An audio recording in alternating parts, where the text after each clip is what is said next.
Lecciones de madurez espiritual con base en Gálatas capítulo 2. En la enseñanza anterior expliqué qué es la madurez espiritual. Hoy, con base en el ejemplo de Pablo en Gálatas capítulo 2, versículos 1 al 11, vamos a ver algunas de las características de un cristiano maduro.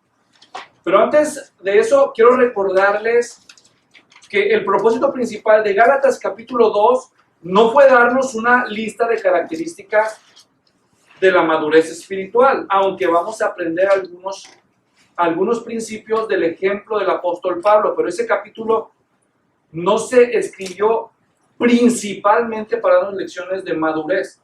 Se nos dio ese capítulo especialmente para que nosotros tengamos una comprensión más clara del Evangelio. ¿Me voy a entender?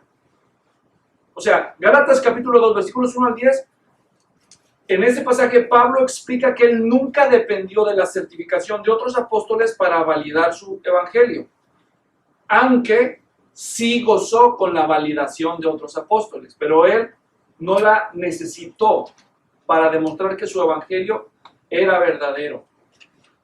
Lo que se lee en capítulo 2, versículos 1 al 10 de Gálatas, Pablo lo escribió para desmantelar las mentiras de los falsos cristianos judaizantes que insistían que el evangelio de Pablo estaba incompleto, que decían que era diferente lo que Pablo predicaba como evangelio de lo que predicaban los otros apóstoles que caminaron con el Señor Jesús durante sus 3 años de ministerio público.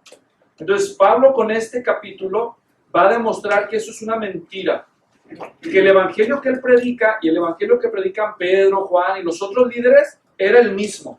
¿Me doy a entender?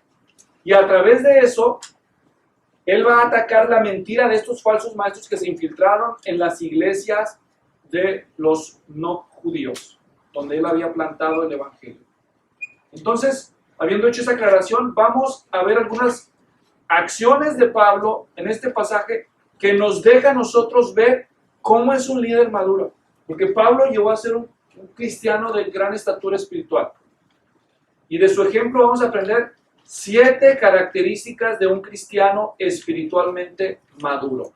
Yo les di la ilustración al final de la enseñanza anterior que ninguno de nosotros se sentiría orgulloso de tener un hijo inmaduro a pesar del tiempo que ha pasado. Todos los que hemos tenido hijos, pues nuestros hijos nacen inmaduros, dependientes de nosotros, y eso es muy normal. Pero cuando pasan los años y los hijos no crecen, uno se preocupa, porque uno descubre que eso es una anomalía, que eso es una enfermedad, que eso es un problema. Espiritualmente podemos decir lo mismo. Es normal que cuando una persona nace espiritualmente es inmadura, pues ¿qué esperábamos, verdad?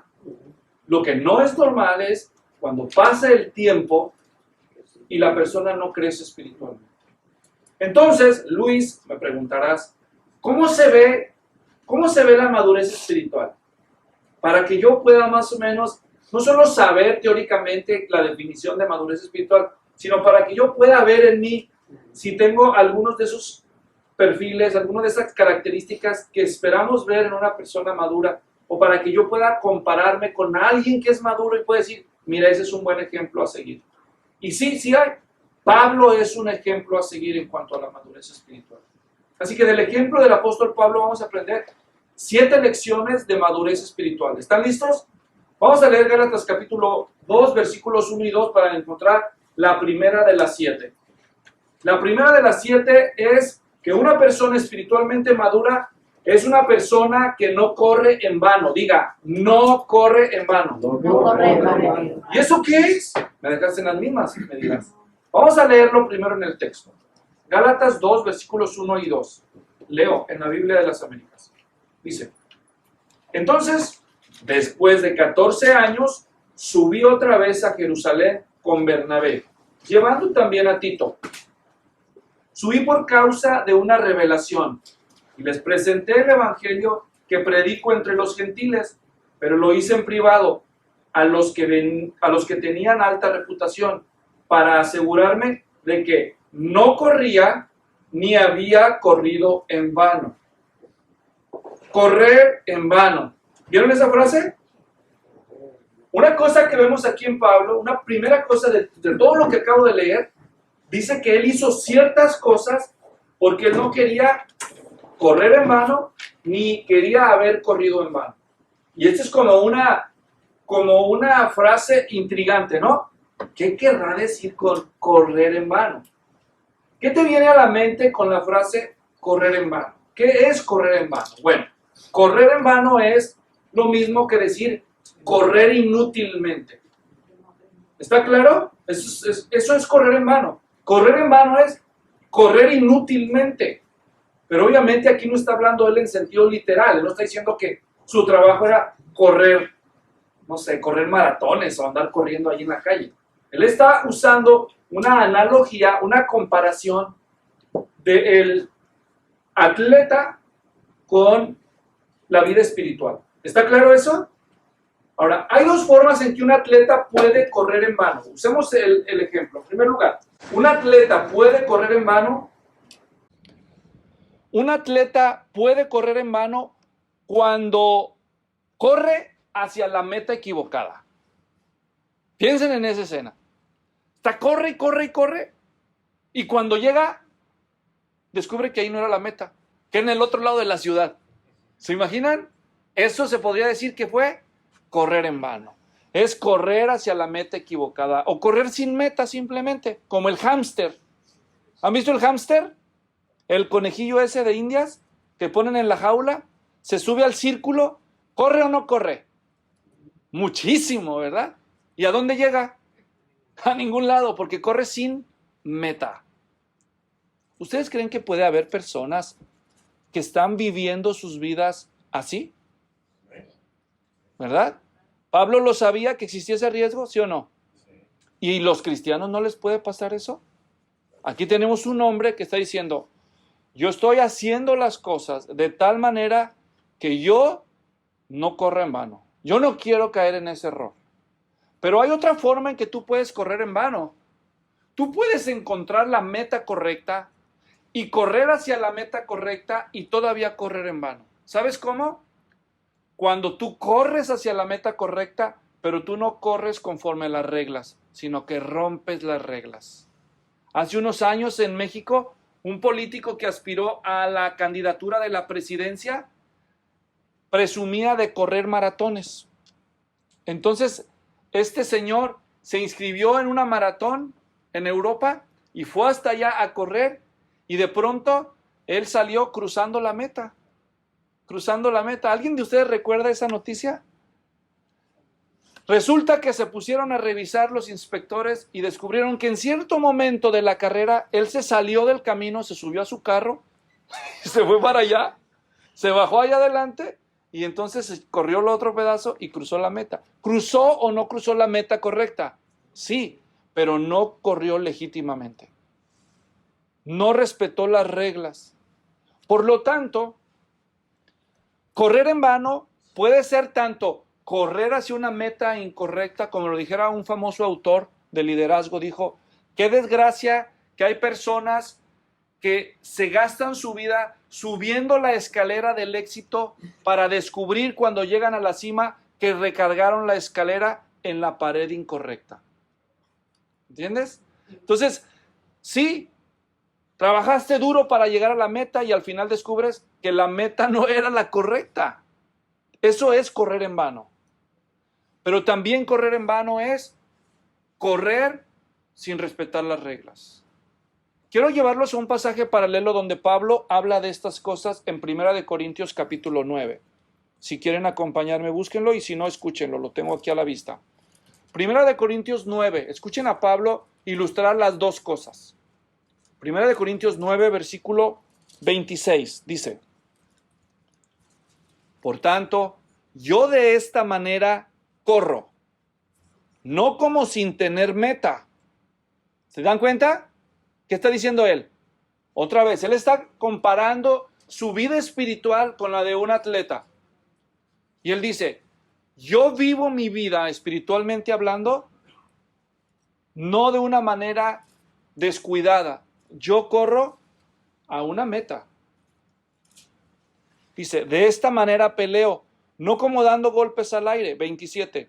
sino que golpeo mi cuerpo y lo hago mi esclavo, no sea que habiendo predicado a otros, yo mismo sea descalificado. Y ahí está el segundo ejemplo, ¿verdad? Él está diciendo, yo tengo una meta y yo conozco las reglas. Yo no quiero dejar de llegar a la meta, ni tampoco quiero ser descalificado en el proceso. Entonces, esas son dos formas de correr en vano. ¿Está claro?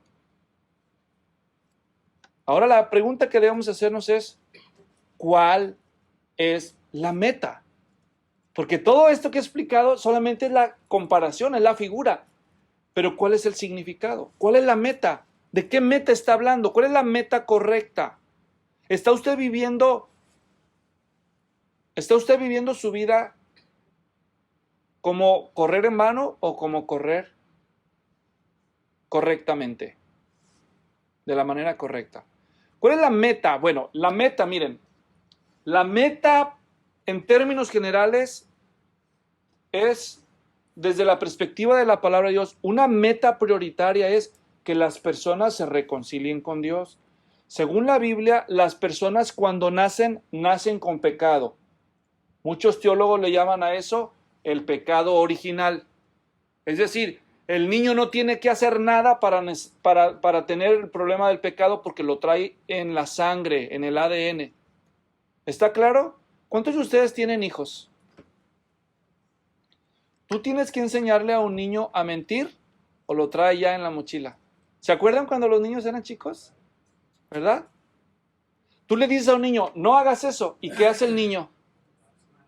¿Cómo te explicas que un niño que apenas tiene conciencia, apenas gatea, o sea, ni siquiera puede hablar a veces todavía, y ves que hace algo que no debe de hacer, y le dices, ¿qué estás haciendo?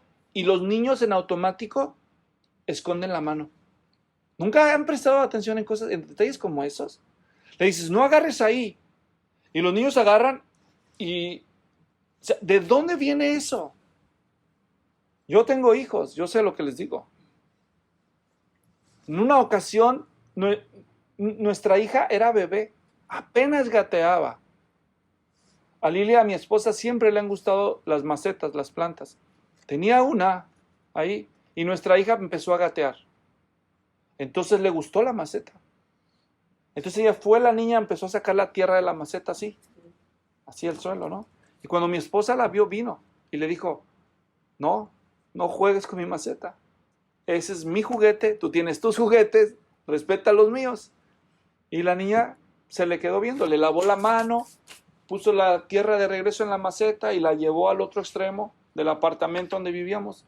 La soltó y me dijo, ay, cuidas a la niña, por favor. ¿Cómo no? Yo estaba sentado en la mesa y yo vi a mi hija gatear directamente hacia donde creen, pero derechito, sin detenerse, en línea recta. Le dije, Lilia, ven. Le dije, mira, ven esto. Y se fue y se sentó a un lado de la maceta. Y Lilia dijo, ¿qué estás haciendo? Y ella volteó, la niña. Y le dijo, te dije que no agarres mi maceta. Levantó la mano y le hizo así. ¿Cómo interpretas eso tú? ¿Cómo interpretas ese desafío? Los niños no se hacen pecadores cuando pecan. Pecan porque son pecadores. El salmista dijo, en pecado me concibió mi madre. Por cierto, ese versículo del Salmo 51:5 demuestra que para Dios, las personas que están en el vientre de su madre son personas, no son productos, como dicen ahora. El salmista dice, en pecado me concibió, dice me, como persona, concibió mi madre. ¿Cuándo sucede la concepción? Cuando la célula masculina y la célula femenina se combinan. A eso llamamos concepción. Y a la luz de pasajes como ese en la Biblia, se nos dice que la unión de una célula masculina y una célula femenina producen una persona desde el momento de la concepción. ¿Me entienden? No es como dicen algunos ahora. Entonces, se le considera persona cuando, después del primer trimestre o después del segundo trimestre, o si es incluso no ha nacido, ahí sí pueden matar porque no es persona, es producto. Miren qué equivocados estamos cuando nos expresamos de esa manera. Cuando María quedó embarazada por el poder del Espíritu Santo, el ángel le dijo a ella, el santo ser que nacerá será llamado, ¿se fijan cómo le dijo? Santo ser. No le dijo ningún otro término. Para Dios una persona es persona desde el momento de la concepción. Entonces, lo que estamos diciendo es, nosotros nacemos pecadores. Esto significa que nuestra relación con Dios está interrumpida de nacimiento. Y uno de los propósitos que Dios tiene para nuestras vidas es que en el lapso de vida nos reconciliemos con Él. Nos reconciliemos con Él. Una de las metas que tú debes de entender que Dios ha fijado para tu destino es que no te pierdas. Dios no quiere que nadie se pierda. Él quiere que todos procedan al arrepentimiento. Segunda de Pedro 3:9. Entonces, ¿cuál es la meta de una persona según Dios en términos de inicio? Que se reconcilie con Él por medio de nuestro Señor Jesucristo. Para que después de que se reconcilie, entonces la meta no solo es que te reconcilies con Dios, sino que vivas para la gloria suya. Que todo lo que haces no lo hagas nada más por ti o por conveniencia, sino que lo hagas después de reconciliarte con Dios, que lo hagas para la gloria de Él. Esto a ti te va a proteger de estar haciendo cosas que no son convenientes. O de estar buscando metas que son buenas de la manera incorrecta. Entonces la meta correcta es cumplir la misión que Cristo tiene para nuestras vidas. Quiero preguntarte, ¿vive usted para sí misma o para sí mismo? ¿O está usted corriendo en vano su vida? ¿Está desperdiciando usted su vida? Según Dios. La meta correcta es cumplir la misión que Cristo tiene para nosotros. Y yo ya hablé cómo discernir la voluntad de Dios para su vida en un tema completo hace unas semanas, ustedes recordarán. Pero no solo es importante tener la meta correcta para no correr en vano, también es importante tener la manera correcta de llegar a la meta, ¿cierto? Entonces, correr en la vida hacia la meta correcta es importante, pero no es suficiente. Debes correr de la manera correcta hacia la meta. Por eso la pregunta que hago es, ¿vive usted para Cristo conforme a la Biblia o conforme a su propia sabiduría? Porque yo conozco personas que dicen, no, Dios es muy importante para mí, sí, todo sea en el nombre de Dios. Pero la forma en que viven no es una forma bíblica, sino que ellos mismos se constituyen en su juez para decir lo que Dios debe de estar, lo que Dios debería de sentir agradable. Si yo decido cómo Dios debe estar contento conmigo, en lugar de yo comprender lo que Dios dice que es la manera correcta de correr la carrera. Entonces, ¿vive usted conforme a la Biblia o conforme a su propia sabiduría humana? Querer agradar a Dios usando criterios seculares es una pérdida garantizada. Fíjense lo que dije. No solo nacimos para reconciliarnos y agradar a Dios por medio de Cristo, sino también para vivir agradándolo conforme a sus reglas. ¿Está claro? ¿Quién establece la carrera? Él, no yo. Si le hubieran preguntado al señor Madrazo, porque así se apellidaba el político, que cómo se gana una maratón, pues cómprate un buen carro, ¿verdad? Lleno de gasolina. ¿Perdón? Sí, es más rápido, es menos cansado también. Te sacan la foto y todo. Pero quedó descalificado. No solo un descalificamiento de la carrera, una vergüenza para todos nosotros los mexicanos. Una vergüenza mundial, ¿verdad? Entonces es importante no solo llegar a la meta, sino llegar de la manera correcta a la meta. Y la meta es espiritual. Entonces las dos cosas son indispensables. ¿Vives tu vida con la meta correcta, espiritualmente hablando? ¿Vives bíblicamente en tu trabajo? ¿Vives bíblicamente entre tus parientes? ¿Vives bíblicamente en tu escuela? Cuando te vas de vacaciones, ¿cómo las celebras? Cuando vas a las fiestas, ¿cómo las celebras? ¿No hay lugar en el reino de Dios, en la carrera de Dios, hay lugar para hacer fiesta? Hay lugar para hacer muchísimas cosas, casi todas las cosas que hace la demás gente. Pero el que de veras le interesa, no solamente se pregunta si esto es correcto o no es incorrecto, sino cómo se está celebrando. ¿Me entienden? Entonces, ahora, un versículo que quiero compartir con ustedes para cerrar este primer punto está en Hechos capítulo 20. Quiero invitarlos a prestar atención a ese versículo. En Hechos 20, 24, escuchen a Pablo hablando una vez más de esto. Hechos 20, 24. Leo. Dice, pero en ninguna manera estimo mi vida como valiosa para mí mismo, a fin de poder terminar mi carrera y el ministerio que recibí del Señor Jesús, para dar testimonio solemnemente del Evangelio de la gracia de Dios. Piensen en este versículo un momento. Pablo dice aquí que su vida no la considera valiosa. Ahora, ¿por qué le está diciendo esto?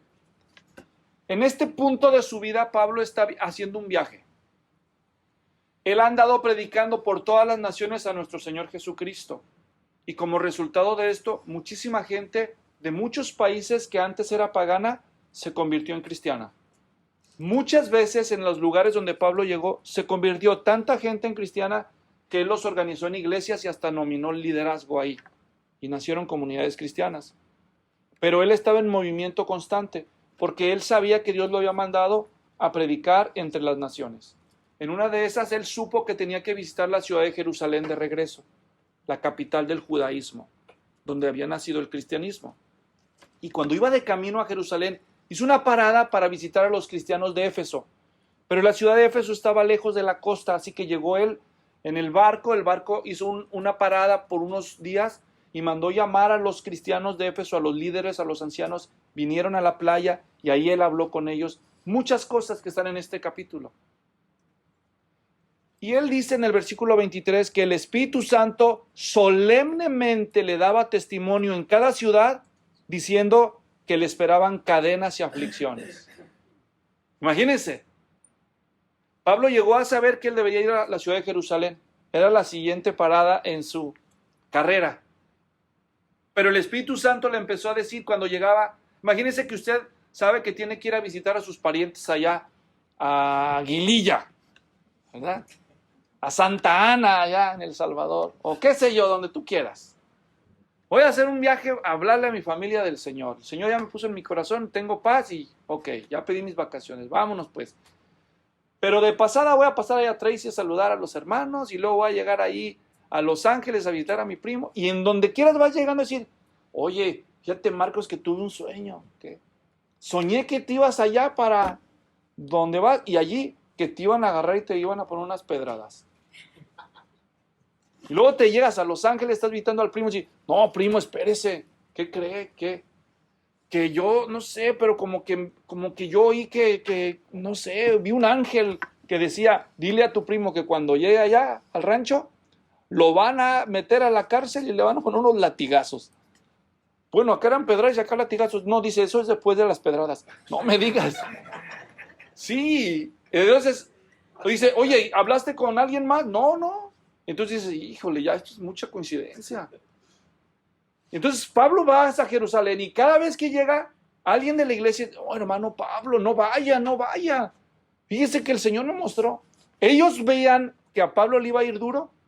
Ellos interpretaban, eso debe ser una revelación de Dios para que no vaya. ¿Entienden? Pero oigan cómo él interpreta eso. Dice 24, pero en ninguna manera estimo mi vida como valiosa para mí mismo, a fin de poder terminar mi carrera y el ministerio que recibí del Señor Jesús para dar testimonio solemnemente del Evangelio de la gracia de Dios. ¿Cuál era la meta de Pablo? Predicar el Evangelio. Y él llegó a discernir que tenía que hacerlo ahora en Jerusalén otra vez. Y aquí están todos los hermanitos diciéndoles por el Espíritu Santo que va a sufrir. Todos hubieran dicho, no vaya, hermano. ¿Y qué dijo Pablo? Todo lo contrario. Gracias, pero en nada estimo valiosa mi vida, con tal de correr la carrera y llegar a la meta que el Señor Jesús me dio. Dicho en otras palabras, cuando una persona entiende cuál es la meta que Dios tiene para su vida, no necesariamente va a ser más feliz. ¿Se dan cuenta? Ahora.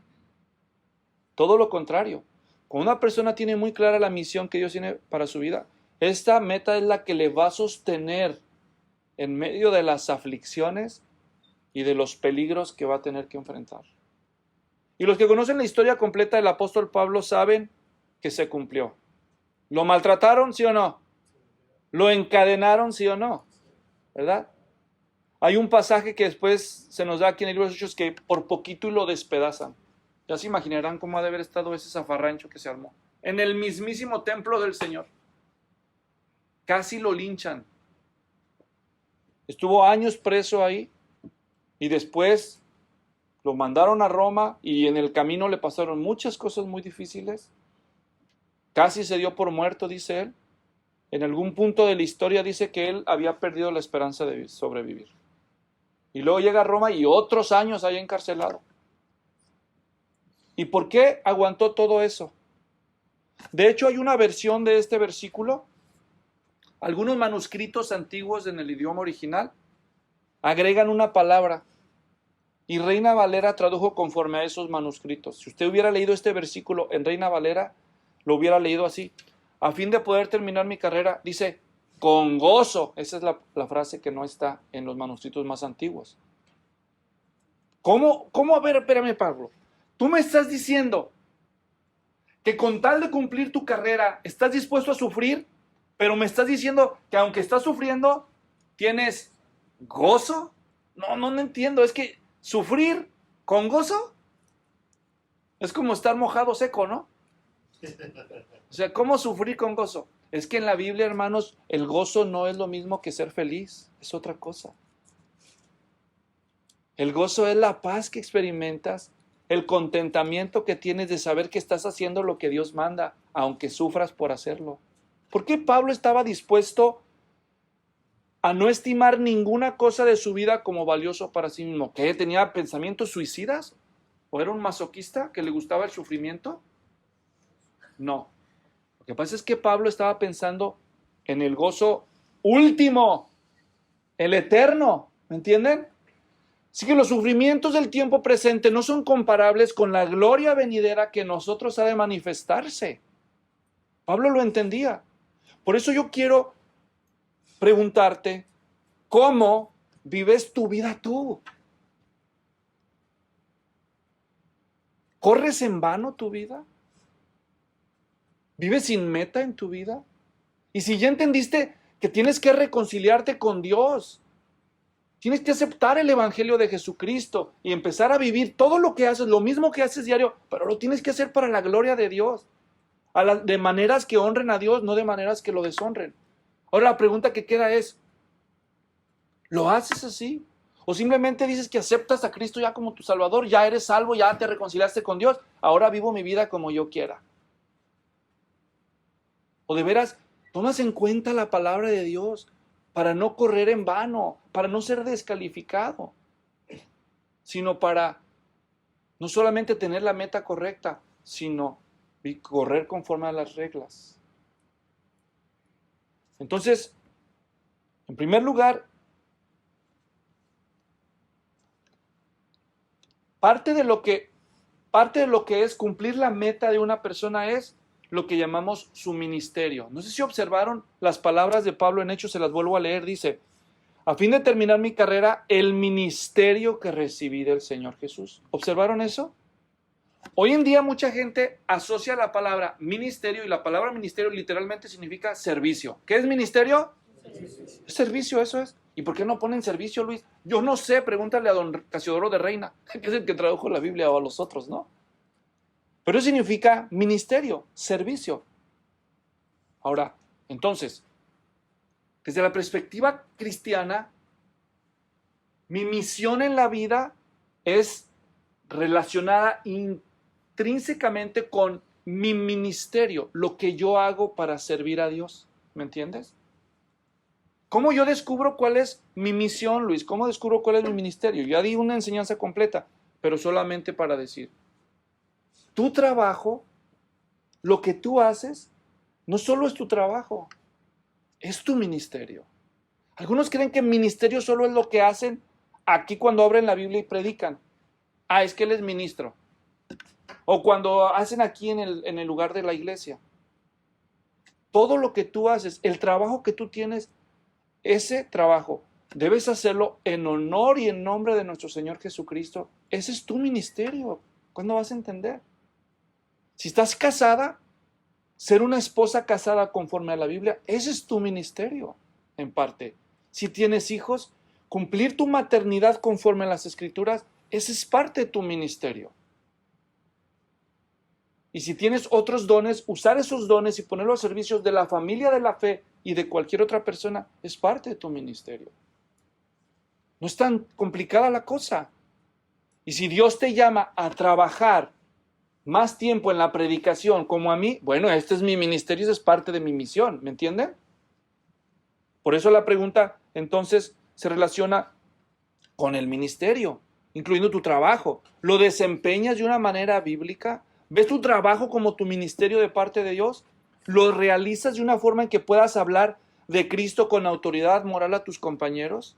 ¿Qué medidas has tomado para no arruinar tu testimonio en tu trabajo, entre tus parientes? Ese es tu ministerio. ¿Por qué lo divorcias? Señor, dame un ministerio, dame un ministerio. Pues ya te lo di. ¿Dónde está la iglesia? Ya te di una esposa para empezar. Ya te di hijos. No, yo quiero predicar allá. Empieza con tus hijos, compa. Discípulalos a ellos. Haz tu trabajo con buen testimonio y cuando tengas que atender algún asunto demasiado delicado, toma medidas de precaución. ¿Por qué? Porque en el pasaje que vamos a ver, Pablo no quiere correr su ministerio en vano. ¿Se fijaron? Tomó a Bernabé y a Tito. Dijo, este asunto va a ser delicado. Hay veces que en el transcurso de tu ministerio va a haber cosas delicadas que vas a necesitar personas que atestiguen lo que estás haciendo. ¿Captan el punto? Así que en primer lugar, una persona espiritualmente madura es una persona que definitivamente no corre en vano, que vive su vida con claridad, cumpliendo su ministerio y su misión. No hace cosas que vayan a comprometer lo que Dios le encargó a él o a ella. ¿Pero cómo? Pues lo primero que debes hacer es orar. Señor, muéstrame cuál es mi meta. Reconcíliate con Dios. Empieza a vivir agradándole a Dios en las tareas que Él ya te ha confiado. Y si Él te pone carga por hacer algo nuevo, Él te mostrará. Escuchen todo el mensaje acerca del llamado que di hace poco. Número 2, ahí mismo en el versículo 2 dice, subí por causa de una revelación y les presenté el evangelio que predico entre los gentiles, pero lo hice en privado a los que tenían alta reputación para asegurarme de que no corrían ni había corrido en vano. La persona espiritualmente madura expone al examen de otros líderes lo que él enseña. Si yo digo que yo soy una persona madura, pero yo no quiero exponer mis ideas y mis enseñanzas con ningún otro líder cristiano, hay que tener cuidado. ¿Me entienden? Un auténtico líder cristiano, una persona que está madurando, que no quiere correr en vano, como Pablo, entonces normalmente, al crecer va a tener influencia sobre otros. Y Pablo tenía influencia y de hecho él había plantado varias iglesias, pero se levantó esta idea de que él predicaba un mensaje diferente. Ahora, ya explicó en el capítulo 1 de Gálatas que él, cuando recibió el evangelio, lo recibió del Señor Jesús. Por lo tanto, no se preocupó de recibir la aprobación de ningún otro hombre. porque no la necesitaba, ¿verdad?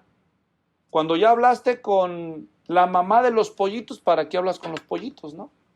El Señor Jesús le dijo lo que tenía que hacer, él no se preocupó por ir con los apóstoles, él solo se puso a hacer lo que tenía que hacer. Sin embargo, dice en el versículo 2 que él recibió una revelación. Por años, por 17 años Pablo hizo eso sin preocuparse por lo que otros apóstoles dijeran. Pero empezó a crecer el rumor de que Pablo predicaba un evangelio diferente. Entonces le empezaron a decir, ¿no sería bueno que lo aclare eso con los otros apóstoles, hermano Pablo, para acabar con ese rumor? Y él dijo, no, yo no necesito la aprobación de ellos.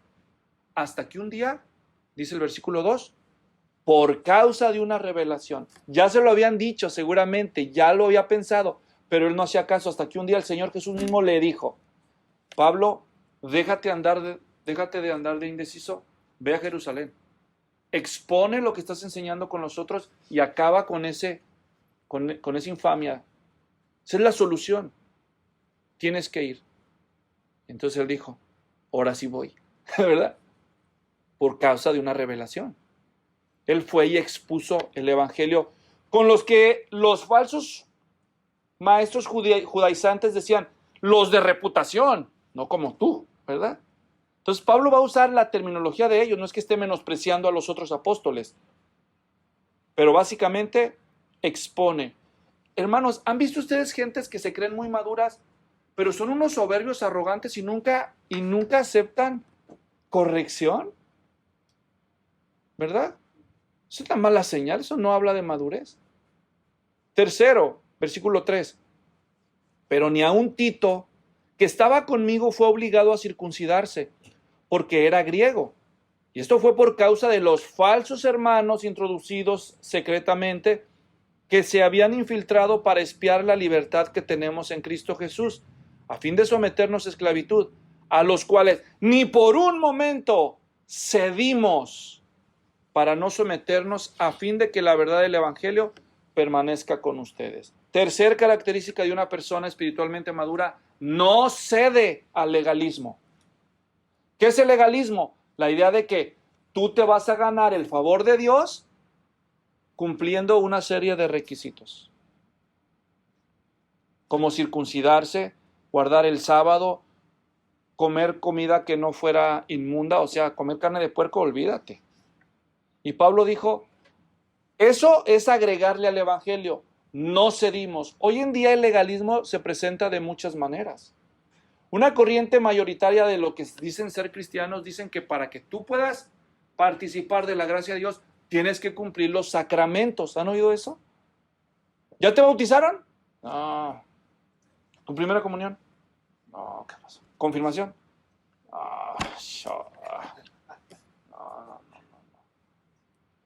No cedimos, dicen, no cedimos. Otras versiones del cristianismo, supuesto cristianismo es, hermana, ¿por qué trae pantalón, hermana? ¿Qué pasó? No.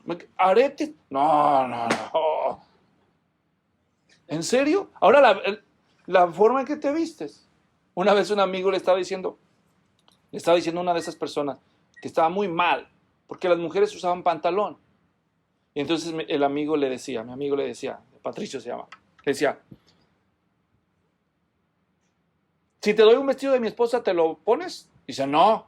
Bueno, tú dices que el pantalón es ropa de hombre, por eso no se lo deben poner las mujeres. Pues ponte el pantalón de mi esposa, le dice. No, ¿por qué no? Pues porque es de mujer.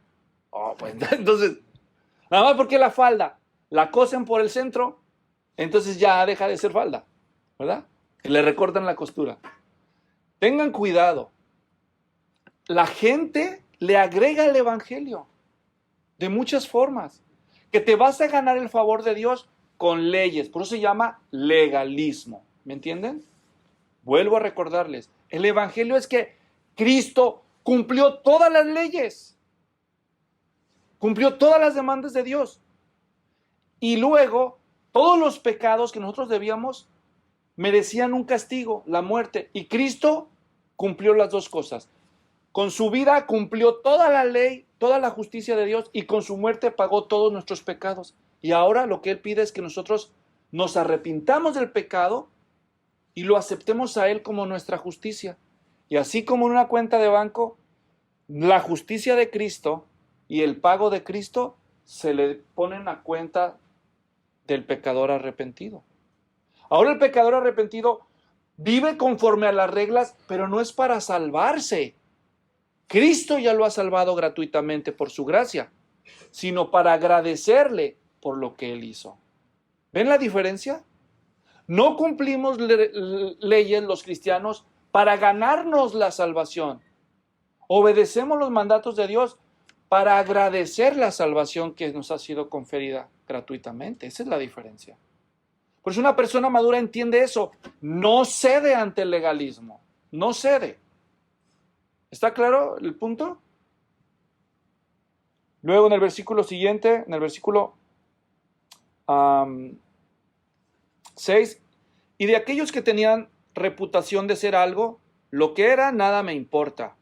Dios no hace acepción de personas. Pues bien, los que tenían reputación nada me enseñaron, sino al contrario, vieron que se me había encomendado el evangelio a los de la circuncisión, así como Pedro lo había sido a los de la circuncisión, porque aquel que obró eficazmente para con Pedro en su apostolado a los de la circuncisión, también obró eficazmente para conmigo en mi apostolado a los gentiles. Versículo 9.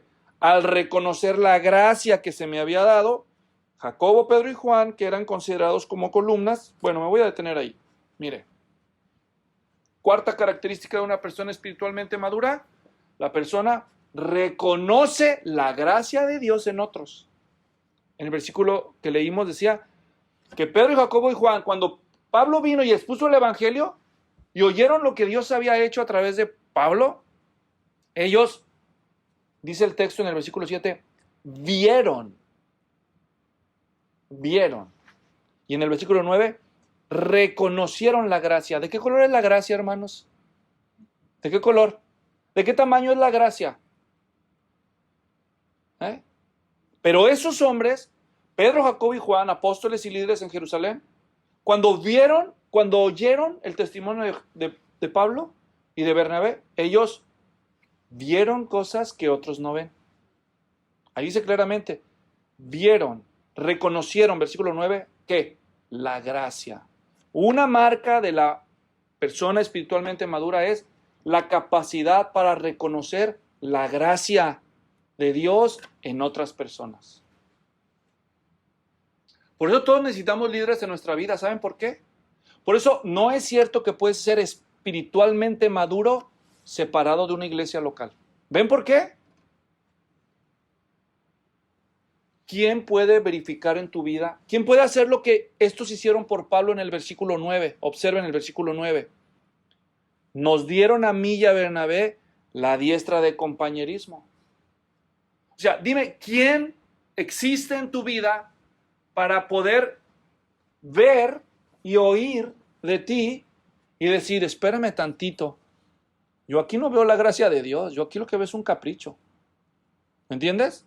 ¿Hay alguien que tenga el valor para decírtelo? Alguien que dice, no, ¿sabes qué? No, esa no es una oportunidad de Dios, esto es un pecado. O sea, se necesitan hombres con discernimiento espiritual, experiencia, madurez, para poder reconocer la gracia o lo que no es gracia. Y luego, afirmar al cristiano. ¿Me entiendes?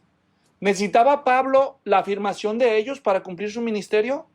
No la necesitaba. Pero el Señor Jesucristo dijo que era mejor. ¿Entienden? Era mejor. Entonces, creer que eres un buen cristiano, pero sin iglesia, ¿quién puede ver la gracia de Dios en tu vida? ¿Te vas a tener a tu propio juicio, de verdad? Por eso una quinta característica de la madurez espiritual, ya dije, la cuarta era, el maduro reconoce la gracia de Dios en otros. Y la quinta es, el cristiano maduro acepta el compañerismo de otros líderes, de otros maduros. Porque aquí ellos le extienden el compañerismo a Pablo, ¿no es cierto? Y por cuestión de tiempo solo menciono las últimas dos, versículo 10. La persona espiritualmente madura acepta el consejo de otros. Versículo 10. Solo nos pidieron que nos acordáramos de los pobres, lo mismo que yo estaba también deseoso de hacer. No vemos a Pablo diciéndole ahí, a mí no me digas nada, yo ya soy apóstol. ¿Verdad que no? Él está escuchando, ¿qué tiene que perder? Nada. Le dicen, hey, acuérdate de los pobres. Y dice ahí, lo mismo que yo también estaba deseoso de hacer. Y la última, en el versículo 11, la persona espiritualmente madura confronta a los que lo ameritan. Y es el cambio. Pablo no se intimidó de obedecer la orden del Señor de ir a Jerusalén, hablar con Pedro y recibir la afirmación y el compañerismo de Pedro. Pero cuando Pedro, versículo 11, vino a Antioquía, me opuse cara a cara con él, porque era digno de ser censurado. ¿Cómo?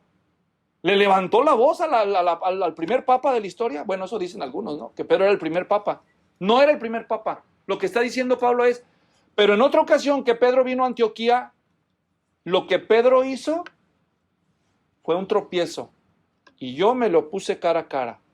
¿Saben quién es solo quiénes son los únicos capaces de confrontar a otros cristianos que están dando un mal ejemplo, un mal testimonio?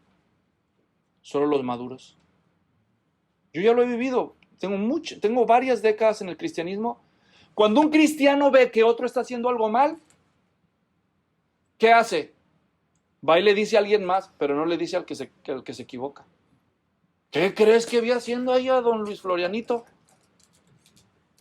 ¿Y qué le dice la esposa? ¿De veras? ¿Y qué más? ¿Verdad? Oye, hermano, ¿qué cree? Hay que orar por quién. Pues hay que orar por Marcos. No, es que si no, déjele cuento. Pero una persona espiritualmente madura, ¿saben qué hace? Va con la persona y la confronta. Pastor, fíjese que vi ahí a alguien hacer esto. Y es de su iglesia. ¿Oh, sí? ¿Y? ¿Por qué me dice a mí? Pues para que le diga. No, ¿yo por qué? ¿Quién lo vio? Pues usted. ¿Y qué dice el Señor en la palabra?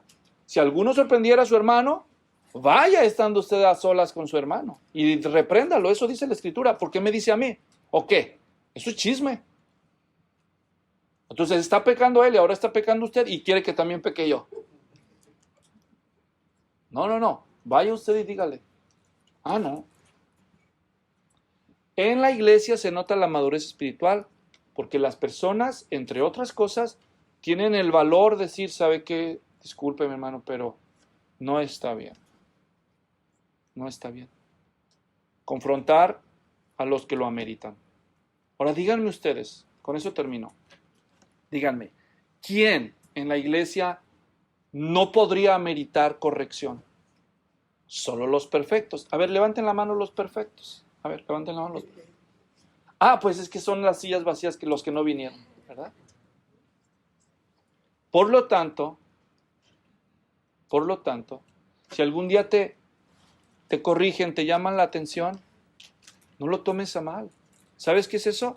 Te están dando un ejemplo de lo que es ser maduro. Claro que deben hacerlo con actitud correcta, en la manera correcta, pero eso es señal de madurez. Oremos. Padre, gracias damos por estos 7 principios de la madurez espiritual. Concédenos aprender de Pablo y responder y asegurarnos que no corremos en vano. En nombre de Jesús, amén. Amén.